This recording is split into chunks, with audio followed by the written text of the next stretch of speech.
6 ஏக்கரில் கலைஞர் நூற்றாண்டு பூங்கா 25 கோடி ரூபாய் செலவில் அமைக்கப்பட்ட பூங்காவை திறந்து வைத்தார் முதலமைச்சர் மு க ஸ்டாலின்.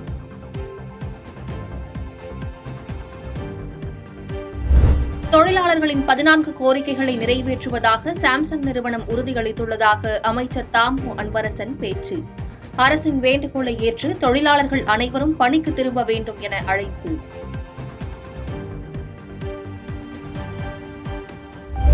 சாம்சங் நிறுவனத்தின் வாக்குறுதிகள் போராட்டத்தை திசை திருப்பும் செயல் என கண்டனம்.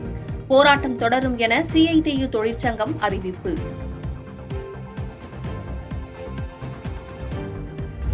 அரபிக்கடலில் நாளை காற்றழுத்த தாழ்வு பகுதி உருவாக வாய்ப்பு. வடகிழக்கு பருவமழை தொடங்குவதற்கான சாதக சூழலை ஏற்படுத்தும் என கணிப்பு. நெல்லை, கோவை மாவட்ட மலைப்பகுதிகளில் ஓரிரு இடங்களில் இன்று கனமழைக்கு வாய்ப்பு. நீலகிரி, திருப்பூர், தேனி உட்பட 8 மாவட்டங்களிலும் கனமழை பெய்யக்கூடும் என கணிப்பு.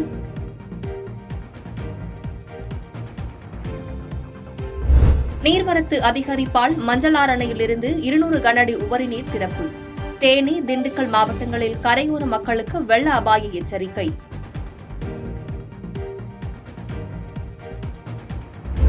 ரவுடி சம்போ செந்திலை பிடிக்க துபாய் விரைகிறது சென்னை காவல்துறை. ஆம்ஸ்ட்ராங் கொலை வழக்கில் தலைமறைவாக இருந்து வருவோரை பிடிக்க முயற்சி. ரவுடிகளுக்கு அவர்கள் மொழியில் பாடம் கற்பிக்கப்படும் என்பதன் அர்த்தம் என்ன? சென்னை மாநகர காவல் ஆணையர் நேரில் ஆஜராக விளக்கம் அளிக்க மாநில மனித உரிமைகள் ஆணையம் உத்தரவு.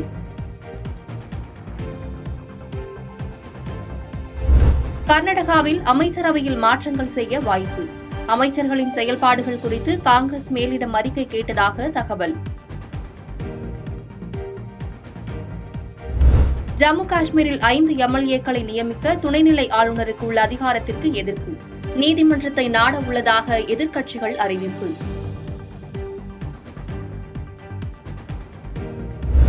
இஸ்ரேலின் பாதுகாப்புக்காக ஈரானில் எதிர்த்தாக்குதல் நடத்துவது அவசியம். இஸ்ரேல் மீதான ஹமாஸ் தாக்குதலில் ஓராண்டையொட்டி நெதன்யாகு பேச்சு.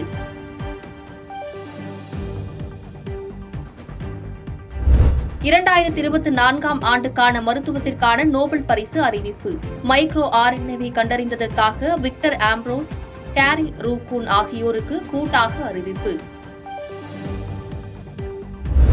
மகளிர் T20 உலகக்கோப்பை லீக் ஆட்டத்தில் இங்கிலாந்து அணிக்கு 2வது வெற்றி. தென்னாப்பிரிக்காவை 7 விக்கெட் வித்தியாசத்தில் வீழ்த்தியது.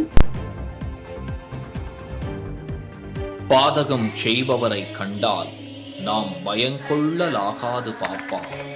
மோதி மிதித்து விடு பாப்பா, அவர் முகத்தில் உமிழ்ந்து விடு பாப்பா. அண்மை செய்திகளை உடனுக்குடன் தெரிந்து கொள்ள இணைந்திருங்கள் இயம்நாடு தொலைக்காட்சியுடன்.